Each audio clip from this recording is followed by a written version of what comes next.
Plato, one of the most important of the Greek philosophers, hypothesized that knowledge is justified through belief. Plato's analysis is known as the traditional account of knowledge or the justified true belief (JTB) account of knowledge. Plato's definition is that a person S knows proposition P if and only if P is true, S believes P, and S is justified in believing P. Plato's hypothesis on knowledge, often referred to as the JTB account, is highly intuitive. To say John knows P but he does not believe P sounds wrong, because in order to know something, a subject must first believe it. And one also cannot say Ali knows P but P is false. A person simply cannot have knowledge of false things. Knowledge requires truth. Last, someone should not claim to know P if they have no reason or justification to believe P. Amazingly, Plato's view that knowledge is justified through belief was generally accepted until the 20th century, over 2000 years. But once this analysis was questioned, a flurry of developments occurred within epistemology in the latter half of the 20th century. This section discusses the counterexample method at play in the dialectic concerning what knowledge is. Plato's JTB analysis was the first to come under scrutiny. In 1963, American philosopher Edmund Gettier published a short paper titled Is Justified True Belief Knowledge?, which upended the JTB canon in Western philosophy. Gettier presents two counterexamples to Plato's analysis of knowledge. In these counterexamples, a person seems to have a justified true belief, yet they do not seem to have knowledge. We will examine the first case, the protagonist of which is Smith. Smith and Jones have applied for a particular job, but Smith has been told by the company president that Jones will win the job. Smith combines that testimony with his observational evidence of there being 10 coins in Jones's pocket. He had counted them himself, an odd but imaginable circumstance. And he proceeds to infer that whoever will get the job has 10 coins in their pocket. Notice that Smith is not thereby guessing. On the contrary, his belief B, that whoever gets the job will have 10 coins in their pocket, enjoys a reasonable account of justificatory support. There is the company president's testimony, there is Smith's observation of the coins in Jones's pocket, and there is Smith's proceeding to infer belief B carefully and sensibly from that other evidence. Belief B is thereby at least fairly well justified, supported by evidence which is good in a reasonable and normal way. As it happens to, belief B is true, although not in the way in which Smith was expecting it to be true. For it is Smith who will get the job, and Smith himself has 10 coins in his pocket. These two facts combine to make his belief be true. Nevertheless, neither of those facts is something that on its own was known by Smith. Is his belief B therefore not knowledge? In other words, does Smith fail to know that the person who will get the job has 10 coins in his pocket? Surely so, thought Gettier. That is Gettier's case 1, as it was interpreted by him and as it has subsequently been regarded by almost all other epistemologists. The immediately pertinent aspects of it are standardly claimed to be as follows. It contains a belief which is true and justified, but which is not knowledge.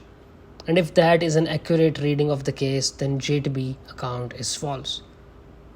Case 1 would show that it is possible for a belief to be true and justified without being knowledge.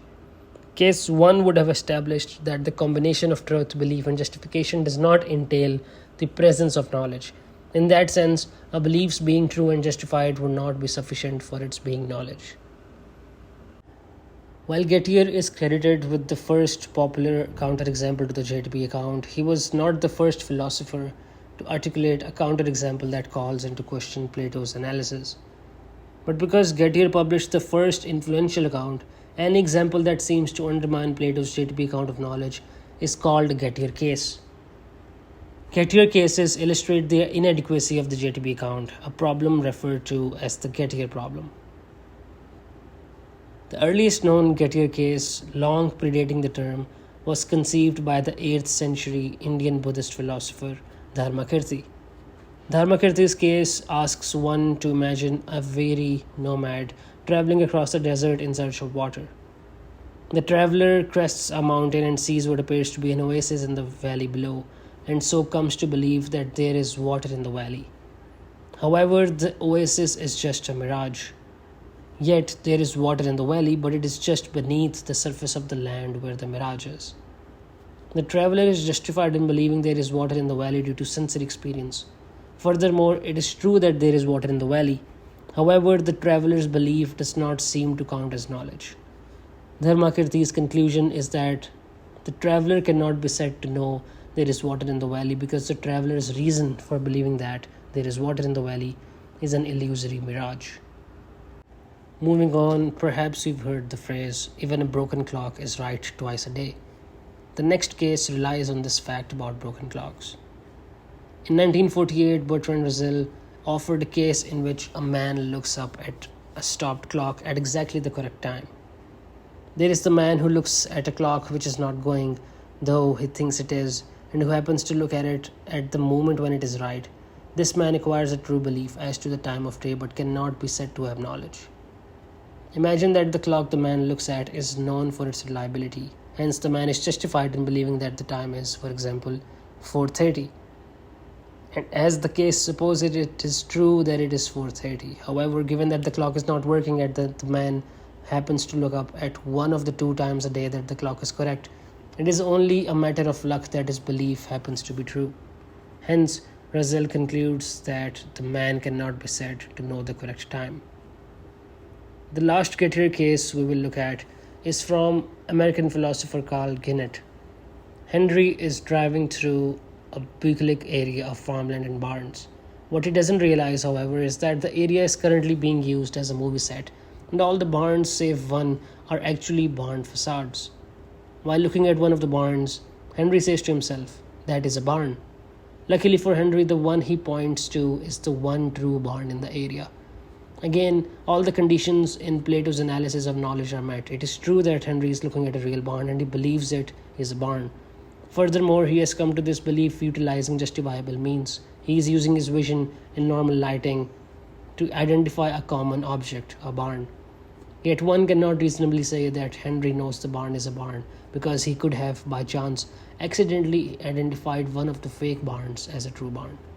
He fortunately happens to pick the one true barn.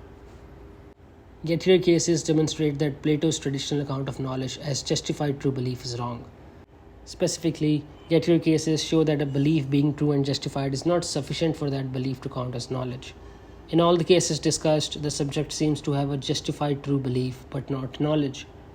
Notice that this does not mean that belief, truth, or justification is not necessary for knowledge. Indeed, when speaking of propositional knowledge, all philosophers grant that belief and truth are necessary conditions for knowledge. A person cannot be said to know a proposition if they do not believe that proposition. And clearly, if a belief is to count as knowledge, then that belief simply cannot be false. Accordingly, attempts to solve the Gettier problem do one of two things. Either they replace the justification condition with something more robust, or they add a fourth condition to J to B to make the account sufficient.